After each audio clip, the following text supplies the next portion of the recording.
He is a Salesian father. The Salesian Society was founded by St. John Bosco in the early 19th century. It takes its distinctive name from its patron, St. Francis de Sales, the Society of St. Francis de Sales. So Father is a Salesian father, and I think he's the first that we have ever, certainly the first we've had at our convention. And I was reading a little bit about the society and what its particular, I think the word is charism, but their particular focus.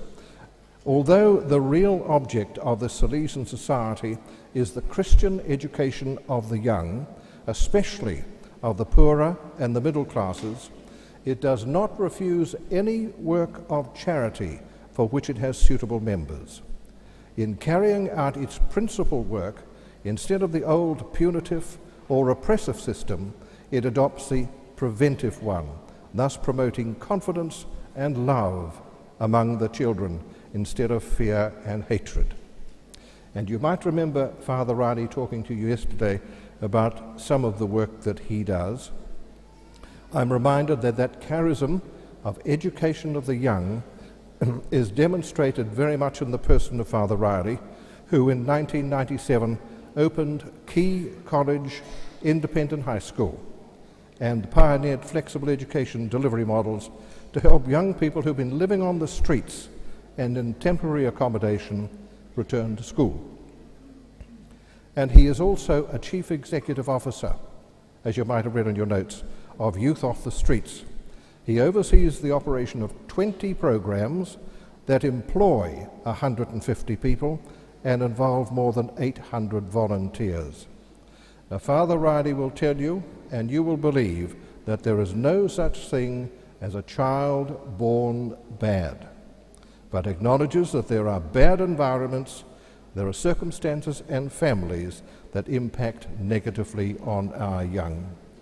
So I suppose it could be said that Father Riley continues to spend his life picking up the pieces. Ladies and gentlemen, Father Chris Riley.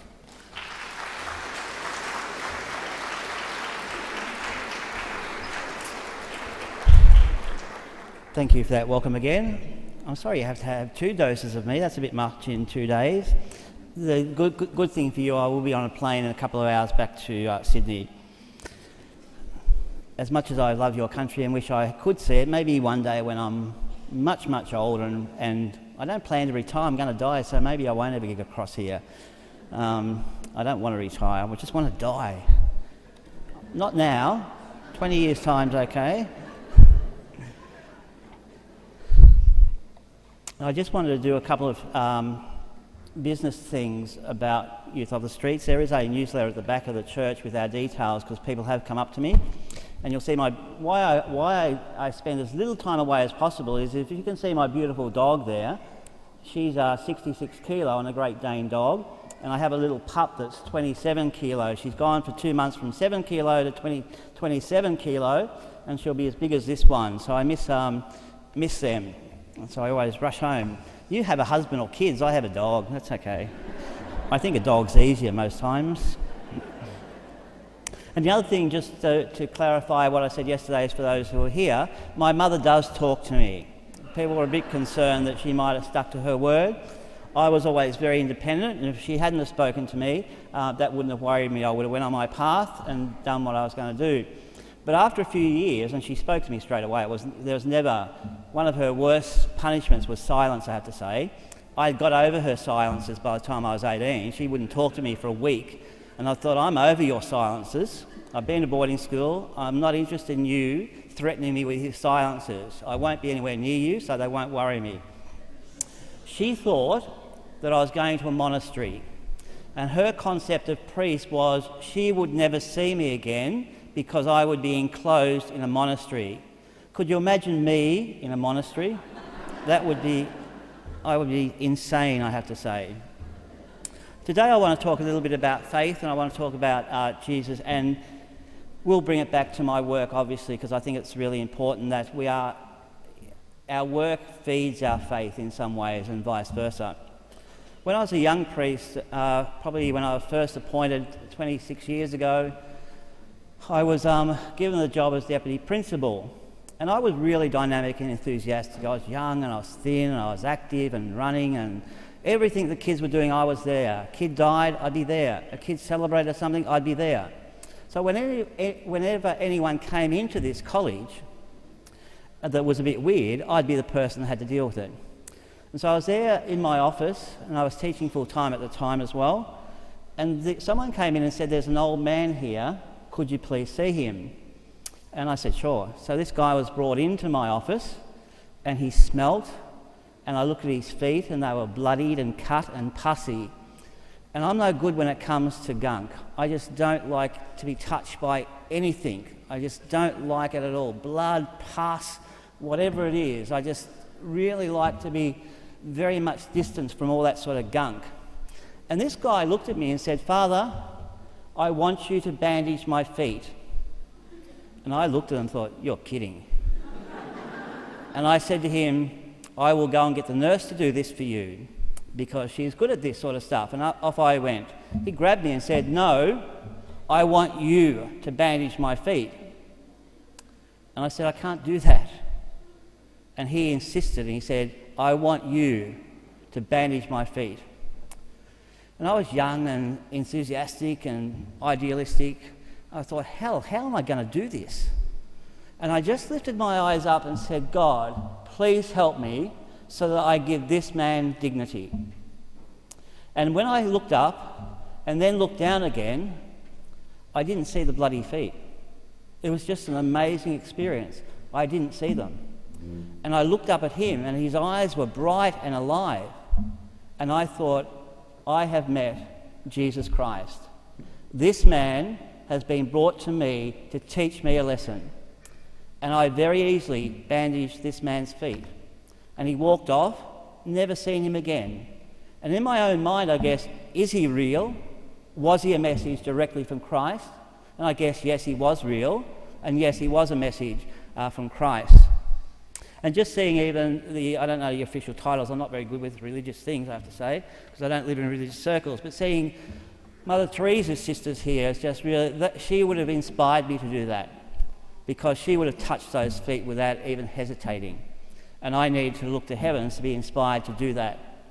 And I guess I learnt then that when you commit yourself to the poor, you commit yourself totally. And you not only commit yourself to give, but you in fact receive much more back from them. And even this weekend, I'm thinking, I'm crazy flying over here, talking to you people. Well, I'm too busy for this. But once again, I'm taught a message that I get more from you than you will ever get from me. And the people have walked past me today and said, "We will pray for you," or those Australians who are here or New Zealanders who heard me in Australia will say, "We have prayed for you since the first day we met you." What that means for me is that I'm kept safe, because I do take on people who hurt children. I do speak out, and these are people who have great evil and can be extremely dangerous. And I have no fear because so many people pray for me. It's not I don't have fear because I'm stupid. I don't have fear because I believe in the power of prayer. And I also know that there will be people out there who judge me because of who I work with. And again, a story, I use stories all the time because that's how I learn. I learn through the experiences with the people I encounter. And when I was working on the streets of in Central Town Hall, again, as I said yesterday, with the most violent, aggressive kids in our country that I clicked with very significantly. But there were certainly trying times for working with these kids. And on one occasion, and part of their problem was they were alcoholics and also heroin users. And all of a sudden I was talking to a group, and one of our kids, a 19-year-old, went rushing to someone on the streets, an innocent passerby, and assaulted him, grabbed him in a headlock and threw him to the ground. I get physically physically sick when I see violence. I can't cope with violence. I can't watch boxing, I can't watch wrestling, I can't watch kids fight. I always have to fix that. And so I went to grab this kid, and me being very weak and puny compared to him, luckily the other kids did that as well. And we released the passerby, who was really quite hurt. And I just said, I'm really sorry, you didn't deserve this. And I just kept apologising. And the kid who had attacked him, who was very drunk, lay on the ground. You can imagine, well, I don't know if you can imagine actually, if this is the centre of your city, then there's not much happens here. But in Sydney, you've got people filling the city on a Friday night. And this kid lay on the ground, swearing and abusing everyone who came past. And I knelt down with him and was trying to talk to him, saying, please, will you shut up? Stop this. And I would have said other things, not swearing, I don't swear, but I certainly get very cranky with them. Saying to him, will you stop this nonsense? Wake up to yourself. This guy did not deserve this. And a man came up to me and he looked down and he touched me on the shoulder and he said, you are demeaning yourself, Father. Please get up. And I looked up to him and said, this is who and what I have chosen. These are the ones I will spend my life with, and many will judge me and call me a fool, or will say that I'm being demeaned by the people I associate with. And if you look very closely to our tradition and our story, Jesus Christ is our example for that. It's not something I have discovered, it is something that I have hooked onto because Jesus Christ taught me to do that. To align ourselves with the most marginalised means we will be judged. To speak out for the most marginalised means also that some will judge us harshly. And we have to, in a sense, keep moving ahead without being deterred by that. I just want to say something about this community. Yesterday I spoke about the trouble kids are in this country, in every country. And an elderly man, I don't know how old he was, he might have been 81, I'm not sure of that, he came up to me and said, what could I do to make a difference? And I said, plenty. And he said, but I'm old. I said, who cares if you're old? Kids don't make that judgment. They will reach out to an open face and an open heart. They will see that. And he then went on to say, but they have been abused by men. Won't they reflect that back on me and be suspicious of me? And yes, maybe they will be, until they capture that openness and sense of trust. But they will never learn about goodness until they actually see good people reach out to them.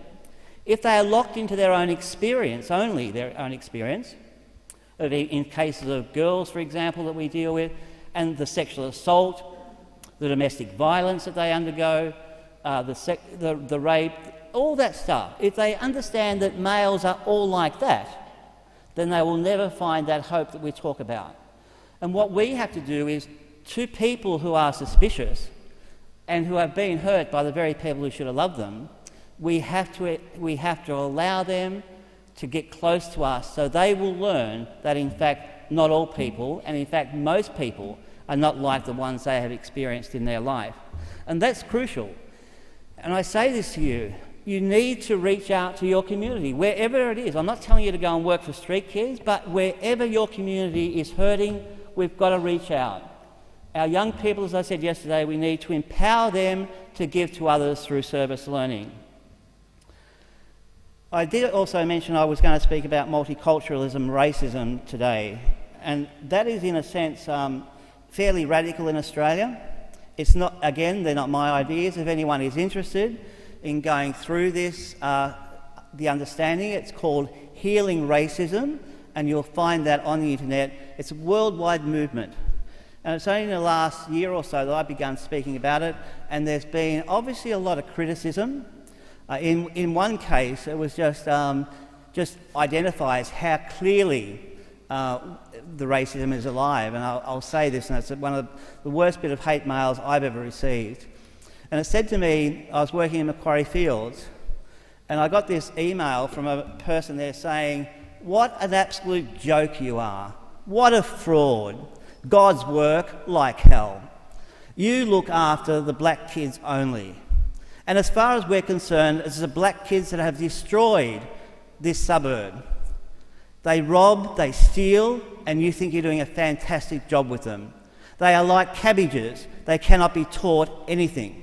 And as far as I'm concerned, yes, I'm a racist, and they all should be put in a helicopter and dropped out over the ocean.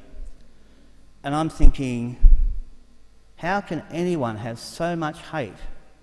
How can anyone have that much hate? And I began to think about multiculturalism, and as I said, I went into a town where there is deep racism, as there is everywhere in Australia. And I said, as I said yesterday, that multiculturalism as a strategy to bring people together doesn't work. And I'll explain that why. It's not just a cliche like that. When you celebrate multiculturalism, and I'll go to the Aboriginal community or the island community and I'll talk to them, and they'll say, this is how we see multiculturalism on a particular day, where they will listen to our music, eat our food, watch us dance, and then tell us to go back and pick their fruit. And so I challenge this town saying, you think you're multicultural in that you celebrate these days, and you do, but you don't celebrate them as part of your community. You cannot get close to someone by starting with what makes them different. You can only get close to someone when you embrace the oneness of the human race. And rather than saying, let's celebrate what makes us different on one day, I believe the only way we can affect a change in healing racism is by saying a couple of things. One, there is only one human race on this earth. We are all brothers and sisters. And the greatest, most evil thing perpetrated by man is the whole concept of races. I did get an email after that one as well saying people were bred to be in certain places, and I don't reply to that hate mail, but I felt like saying, well, you're the first to be deported and you'll probably go back to Europe or Ireland. It was the Aboriginal people who are First Nation here, and it's their land according to your sort of thing. And it's not something that we can legislate. It's not something the government can say, we will celebrate the oneness of human race. It is person by person. I look into the eyes of every human being and say to them, one by one, you are my brother, you are my sister. And we have to stop. I don't know if it's like that in New Zealand, but some of the things about our African community, for example, we have professors coming out saying they are like monkeys, they're oversexed. And I'm thinking, what hatred we generate, what absolute hatred we generate by these stereotypes and judgments that simply are not true. And I really ask you to, I think this is one of the greatest things that we need to heal in our world, is the fact that we judge others. And I don't know if you've ever seen a movie called Freedom Writers. If you haven't, find it. You do have DVDs here, do you? Sorry. It didn't last in our cinemas very long, but a powerful statement about how you bring together classrooms full of all sorts of kids by asking them not to think about what's happened to them, but they actually do an exercise where the kids have to walk to the line. And after the 10th time of walking to the line, because they had someone in their family shot, everyone had walked to the line, they eventually started looking up and thinking, you're Chinese. I'm black African American. You've had someone killed. I've had someone killed. You've had someone sexually assaulted. I've had someone sexually assaulted. We are the same. We are brothers. We are sisters. And I just think we need to really attack that in a very powerful way. I believe, and I guess all faiths believe this, I don't know how to say this properly, I'm not a Jew, but one of the best moments I've had, and I'll just give you pictures because it can happen. On Christmas Day, I went to Macquarie Fields where I had 300 people to give a meal to, a hot 3-course meal on a basketball court. And when I went there, one of our volunteers rushed to me and said, I'm Rabbi so-and-so. Rabbi?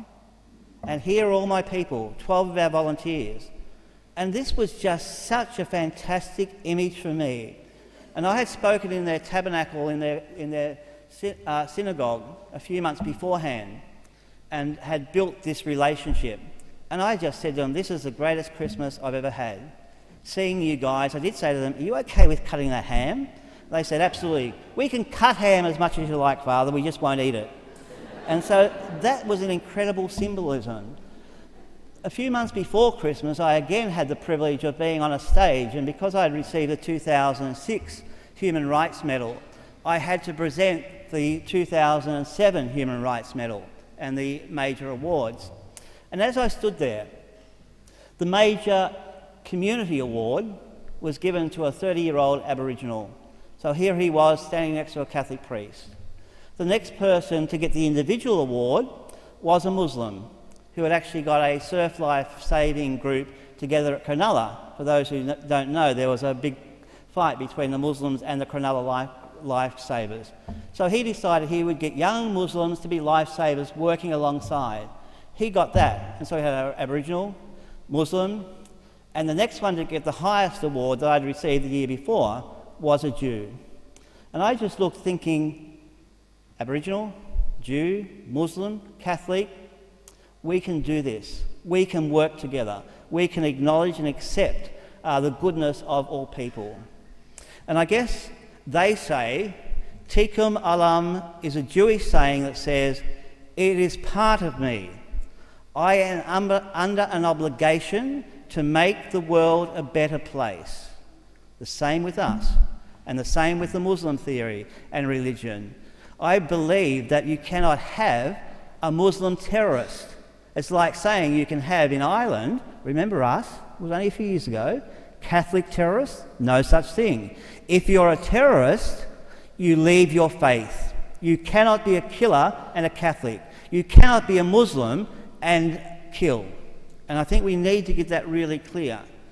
And the invitation I give is that we are here to make this world a better place. And the old saying is, if not us, who? If not now, when? And I believe that ours is the untold story of a faith, and I talked about the Christian who used Jesus as a tool to spread hate. I believe our faith is not that. I believe that our faith bridges, not divides, accepts, not judges, and nourishes, not crushes.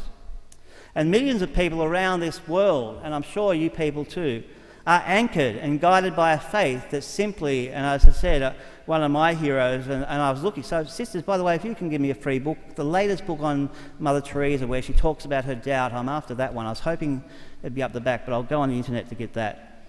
It was a simple faith. It was a lived faith. It was, we feed the hungry, we visit prisoners, we work for the wounded, we protect abused and neglected kids. And I ask yourselves this question, and I encourage you to answer this. When we see tragedy, our response should be, what should we do? All my new works over the last 2 years have been seeing tragedy and saying, what should I do? I have no idea what I should do, but I just get on a plane and I go and do it. Arche was the example of that, where I went over there and the headline read back in Sydney, we want aid, not religion, because a newspaper journalist had gone to a radical Muslim and said, there's a Catholic priest in your town. And I said, okay, is there a problem with the Catholic priest being in the town? And there seemed to be a bit of a problem. But we then got into partnership with 60 million Jews. Sorry, not Jews, Muslims. Muhammadiyah, the second largest group in Indonesia. So we became a very powerful force there, where we set up, the first thing we built was a mosque. We handed it over to the Indonesian, the Achinese people, their psychologists, their workers, their spiritual leaders. And our kids, when it came to the national exams, were the only ones that passed, because we set up a place that was home to them. If we had sent the Australian volunteers in, it would have been a disaster. We employed the psychologists, the local people, and we really had, as I said, great success. And when I was over there, again, great pictures. I just think, I'm such a flawed human being, but God still believes in me, and that's the amazing thing. I get these pictures. And when I brought some of the Achinese kids out, I was standing next to the Prime Minister, John Howard, and a little Muslim girl was standing next to me. She was about 18, I guess. She didn't look that. And as we were waiting for the photo, I'd never spoken to her. She put her head on my shoulder and looked up and said, "You're my father." And I'm thinking, I wish the world could see that I'm always dressed like this. That's someone else's. A lot of questions have been asked about my collar. This is all I wear, and yes, I do wear this out on the streets, and it does keep me very safe. People really still respect the clergy, even though some of us have really stuffed up pretty badly. But to just see her say, I don't care about this, and I don't care about my religious gear either, heart to heart, you've saved me, you've given me a place. And when I was there a month ago to sign the building plans, She came up, and I thought she wouldn't even remember me. And she didn't let go of my arm, and she had come from university just to see us. And I'm looking at her thinking, and when she's getting a photo, she's just grabbing the side of my pants. And I said to someone, this girl really sees me as her father. Her father and mother were killed, and we, in a sense, saved her. And I just think so much good can be generated around the world just by not looking at what makes us different. And when I went over there, I said to Muhammadiyah, my partners, I'm not interested in bringing my religion here. I just want us to put all our differences aside, to concentrate on those kids who have no one, to give them a home and a sense of stability.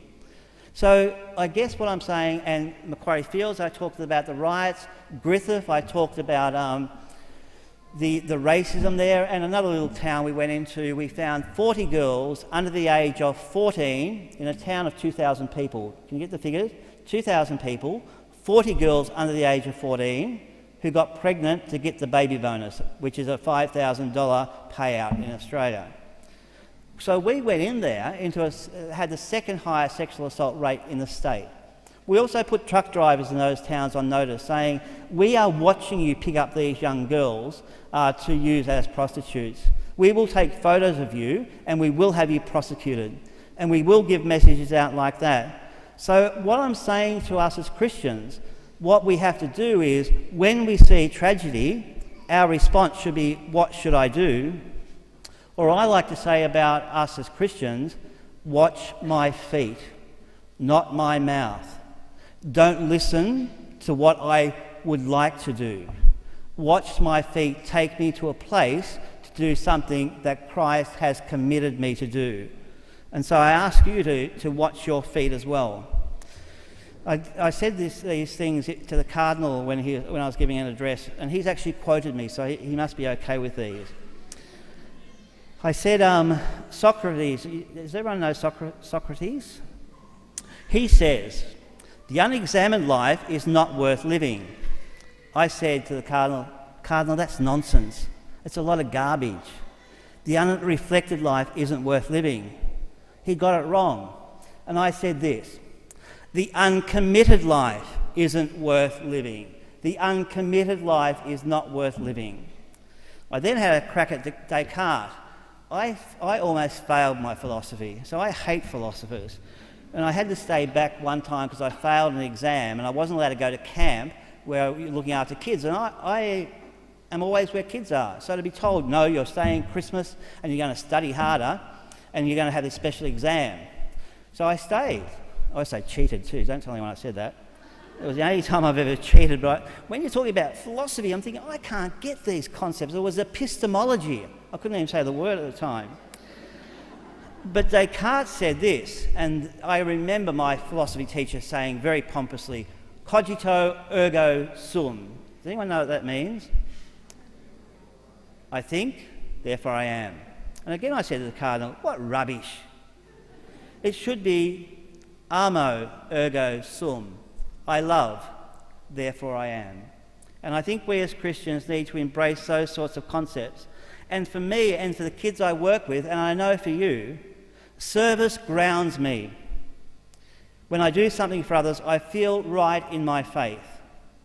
I believe that the poor, the angry and the outcast have led me to understand my calling as I have never understood it before. And when we reflect on faith, I'll just leave you with these thoughts. What is faith? Faith is being grasped by the power of love. Faith is recognising that what makes God is infinite mercy. And as you have your feast day today, which someone said, happy feast day, and I said, what feast is it? And they said, divine mercy. I said, okay, I don't mix in church circles much, but I certainly have taken information because it may be something very special. God is infinite mercy, not infinite control, not power, but love unending. And if he is that, we are called to be that. So we as Christians cannot be controlling, wanting power.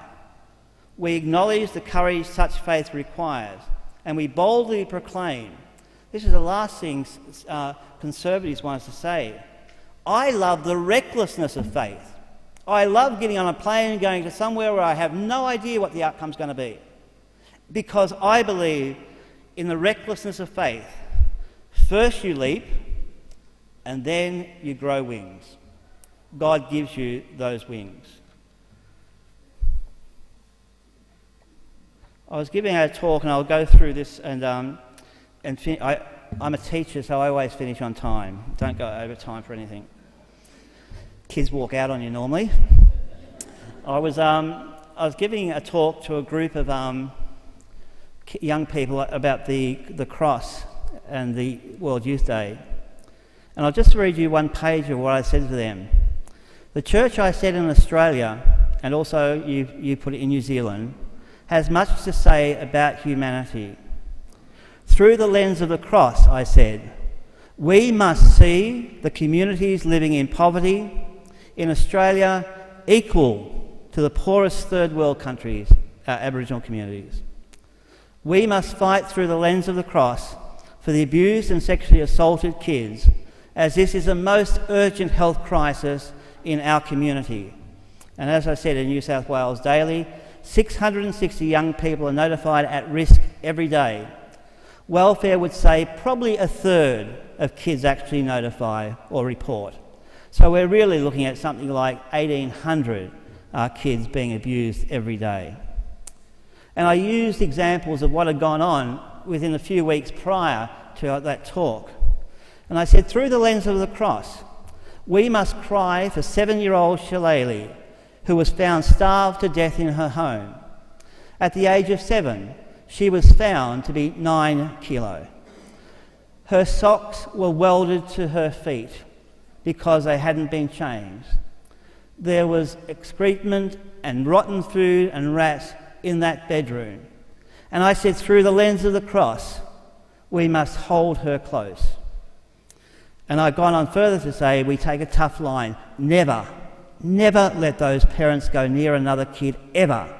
And a journalist said to me, but what if they breed again?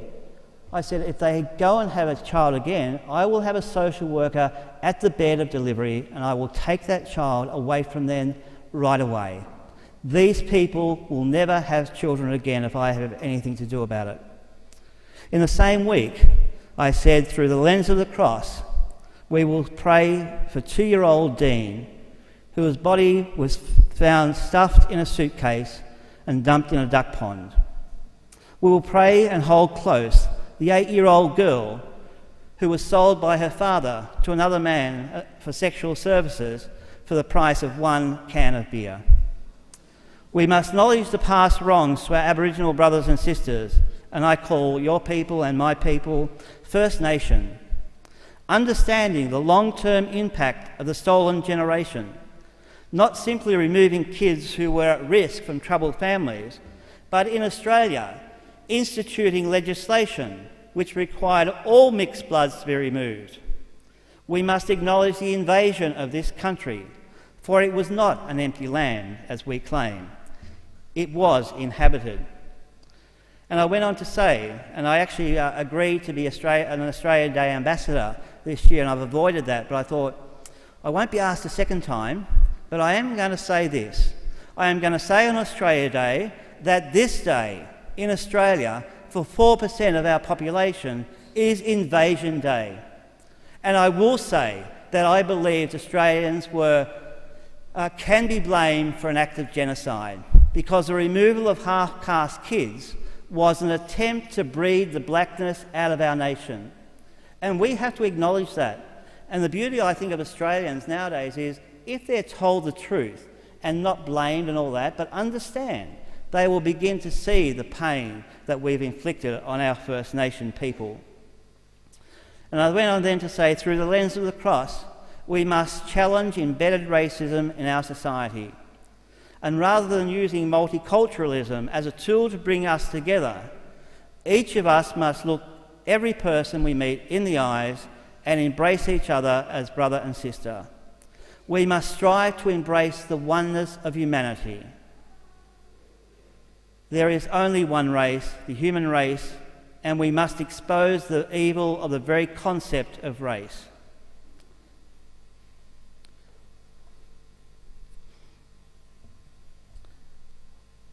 That lady's gone to sleep.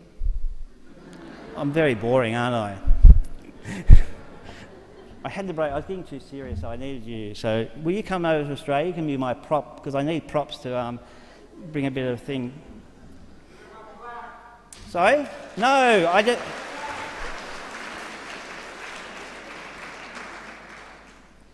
I'm happy to answer any questions if people have got that. I can talk on. I do have a conclusion, but at this time, if anyone wants to ask any questions, I will go through a few commercials. The books out there, the number one book is sold out. I'm sorry about that. I thought I'd be taking a caseload back, to be honest. Some people have paid for and ordered, and were worried I wouldn't sign them. I'll take the list of people who have paid for those. I will sign them on Monday, and they will be here to you if you have good mail services here by the end of the week, probably. So I will do that.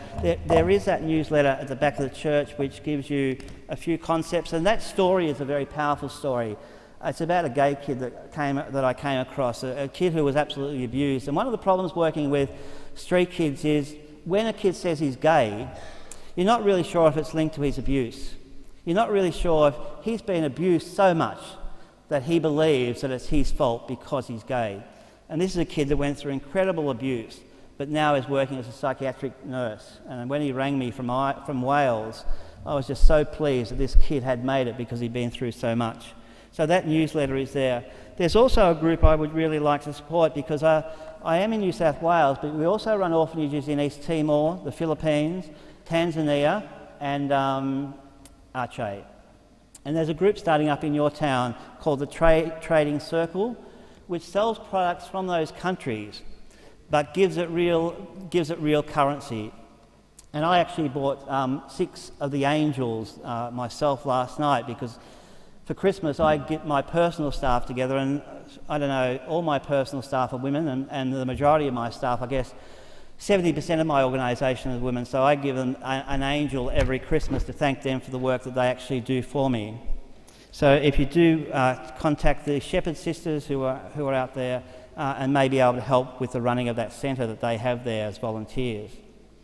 I think what you've done here is amazing, so I congratulate you on having a Eucharistic Congress or convention. My order used to run one at our school where we get 100,000 people, but it descended into an Italian picnic, and eventually they disbanded the convention side, which I thought was a great loss. We should have tried to swing that around to make it a positive thing, because once you lose something like that, getting 100,000 people, you'll never get it back, certainly in that sort of way. And I also like to congratulate John and Beth Porteous for doing this with the Monsignor. I think it's very powerful. The Knights of the Southern Cross, I discovered you. The Knights of the Southern Cross, and do you have Catholic Women's League here? I call them the geriatric mafia. No one will take them on. And they're the only 2 groups that I will never say no to. If they ask, I'll be there. I believe I'm still alive because of their faith in me and their prayer. They dress me also. They'll say, if you need anything else, and with my 25th anniversary, they got it a year wrong, but anyway, I live with that. It was last year, not this year, but I got a beautiful chasuble from them.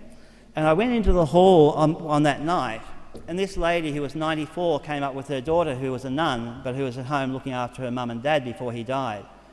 And the daughter said to me, "Father, a few years ago my dad said, my son will have a 25th anniversary soon." And I said, "Really?" He said, "Yeah, he saw you as his son." And I knew whenever I walked into a room, although he was blind, as soon as he heard my voice, his face lit up. And I'm thinking, how blessed am I to have people who believe in me like that. And I just ask you, I don't want you to clap for me after I speak. I do want you to pray for me. I don't need claps. I do need prayer.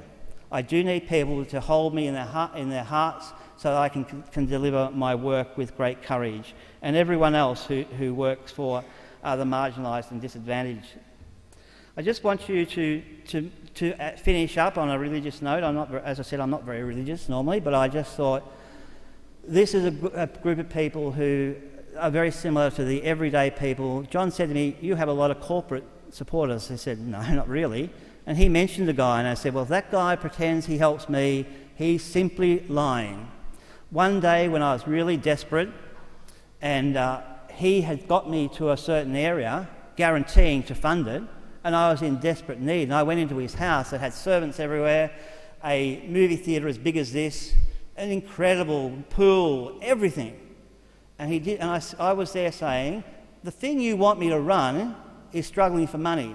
He didn't mention it. He showed me his glamorous house, and I was almost being sick of his glamorous house. And at the end of it, as I got into a cab, he said, and I'll give you $20,000. I'm thinking, how weak. You could give me $1 million without blinking. And so how do I survive without corporates? I survive by people like you believing in me. The women who are on pensions, who every time they get an opportunity will send me $5. And I believe, and I keep saying to Australia, they are the real heroes of this land. They are the real heroes of Youth of the Streets, because they see, and the majority of my support group are women, and I think it's because of the kid thing. They relate to the kids, and as I said, those sort of people like you are the heroes. I just want you to close your eyes as I finish, and maybe just place your hand on the shoulder of the person on your right-hand side. And close your eyes, and I want you to pray for that person. And if you don't want to touch each other, that's fine. Just pray for that person. And I want you to pray in this way.